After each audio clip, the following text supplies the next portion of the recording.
Welcome back to the Performance Insider podcast, where we explore human and sports performance by navigating the intersections of science, coaching, and life.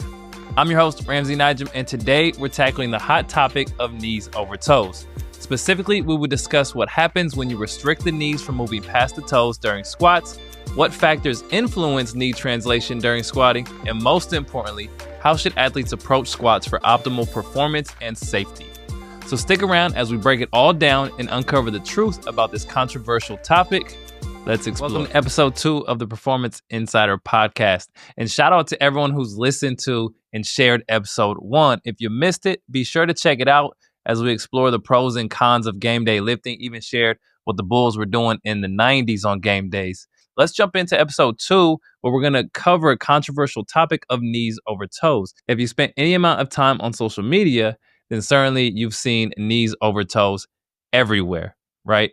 Specifically today, what we're going to answer, though, is should the knees go over the toes when squatting? And while we'll focus on squats, I don't want you to think barbell squat exercise, right? In fact, I don't really want you to even think about a specific exercise.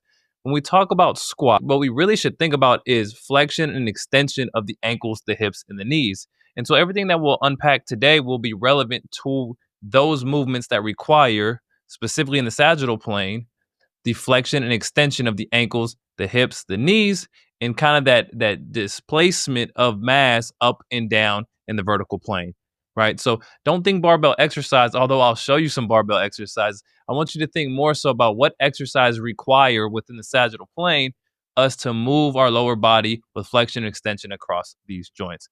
All right, so let's dive into it. And specifically, what we're going to talk about are 3 questions, right? First one, what happens when the knees are restricted? What factors affect knee translation? And then how should squats ultimately be performed?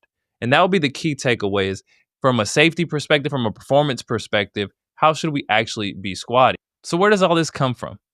Widely accepted instruction for proper knee positioning during the barbell squats are based on previous studies from the 70s and 80s that show that anterior knee displacement past the toes is associated with greater shearing forces in the knees, specifically the tibial-femoral joints, and that moving the knees anteriorly to a lesser extent during squats generates lower knee extensor torque. Now, one issue or challenge with the obsession or infatuation with the shear forces at the knees, and then therefore the cue or instruction to restrict that, is that it kind of ignores what happens up the kinetic chain, right? It ignores that all of these things are likely connected.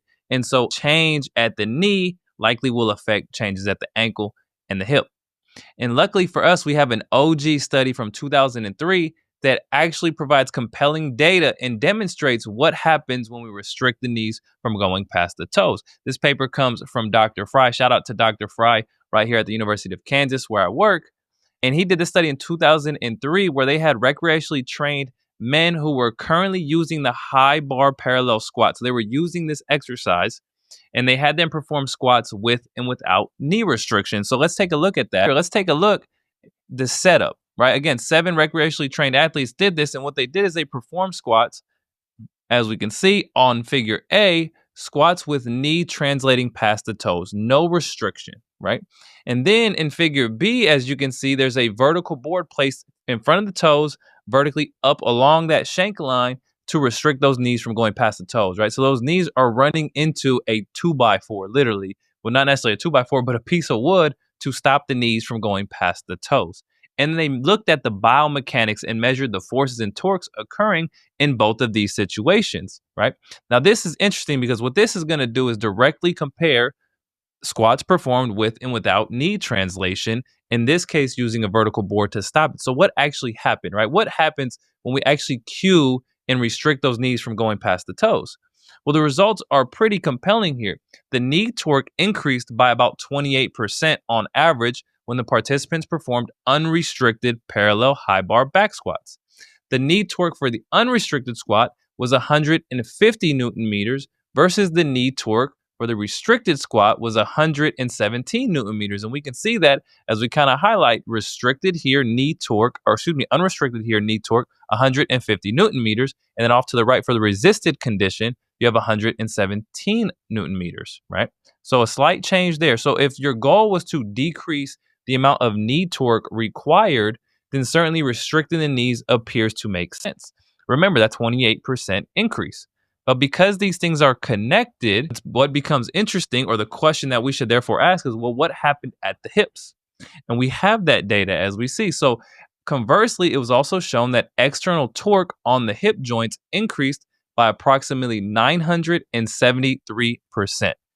The hip torque for the unrestricted squat was 28 Newton meters. The hip torque for the restricted squat was 302 Newton meters, when the anterior knee displacement was deliberately limited to the toe off height, or in front of that toe with that vertical board, right? So biomechanically, this is a high torque on the hip joint, which is likely much less favorable than the slight increase in torque on the knee joint, right? Essentially, what we're trading here, a 28% increase at the knee for 973% increases at the hip. These results in these data are so compelling that Dr. Fry and colleagues concluded, in order to optimize the forces at all involved joints, it may be advantageous to permit the knees to move slightly past the toes when in a parallel squat position. Remember, we're accepting a 28% increase at the knee to offset or avoid a 973% increase at the hip. So what factors affect anterior knee displacement during the squatting pattern? Squat technique is going to play a role. Barbell placement plays a role. Ankle mobility, or can we offset ankle mobility with weightlifting shoes or heel ramps, right? Those are part of the ankle mobility complex there. Stance width and limb length. All of these factors are going to play a role in how much that knee translates past the toe. Now let's spend a moment talking about anthropometrics, and in particular, the various length ratios of the body as well as stance width that will affect upper body positioning and anterior knee translation during the squats. And so we have this really nice figure that actually comes from the previous review, a stick figure, which makes it really easy to appreciate what happens biomechanically and how athletes ultimately have to find balance. So what we see here are two different athletes, the athlete with the hat, the athlete without the hat. And the athlete without the hat is going to have a long torso and a short femur and short tibia. And these proportions make it really easy to limit the amount of anterior knee translation. As we see off to the right here, here's a short femur, a short tibia, the long torso, and you can see based on that red line that the knees are not traveling too far past the toes, if at all. Versus the athlete with the hat, who has the long femur, the long tibia, the short torso, ends up with way more anterior knee translation, or way more knees past the toes, right? As we look at that. And ultimately, if we look at this line that's being drawn right down the middle of the athlete, both of those athletes, it's a line of what I would call balance, right? What's happening is the athlete has to find balance. The way that we find balance, so we have a stable floor or foundation to produce force from, is that the center of mass has to be over the base of support, or within reason, right? When the center of mass gets too far outside the base of support, then typically we fall over, we're unstable, we can't produce force. It's going to be hard for us to lift heavy weights or lift lighter weights faster, do all the things that are required in training and in sport.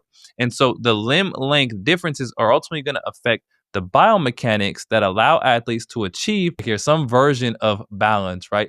It might look similar to this, right? Well, what I'm not suggesting is that it looks perfect, but ultimately, as we stack up the rocks or we stack up our athletes, balance has to be found so that it doesn't fall over. So what are the takeaways? Anterior knee displacement during squatting should not be considered bad or universally avoided. As we saw with the Dr. Fry study from 2003, yes, when the knees travel past the toes, that does result in more knee torque, right? But when we don't allow that, we end up pushing tenfold the amount of hip torque that becomes required, right? And that can have kinetic chain effects up to the low back and more, right? So we don't need to dive into that now, but just know that there's a kinetic chain, and as one joint moves and changes, it ultimately is going to affect what happens above and below that. Right. So I would suggest that we default to allowing the knees to travel past the toes when our athletes are squatting. And this is assuming joint health and the individual is pain-free, right? The athlete's mobility, their squat technique, and their limb lengths will all play a role. And generally speaking, athletes with a shorter tibia and a shorter femur and a longer torso will be able to squat with a more neutral shank where the knees won't drive much past the toes. The reverse of that, athletes with shorter torsos and longer femurs and longer tibias are going to require more anterior knee displacement during their squatting patterns. Again, athletes want to find balance so that they have a stable foundation to produce force from and do all the things that we want them to do in training. So if you found this helpful, I'm going to drop the previous episode. It should pop up somewhere on the screen here so you can watch that.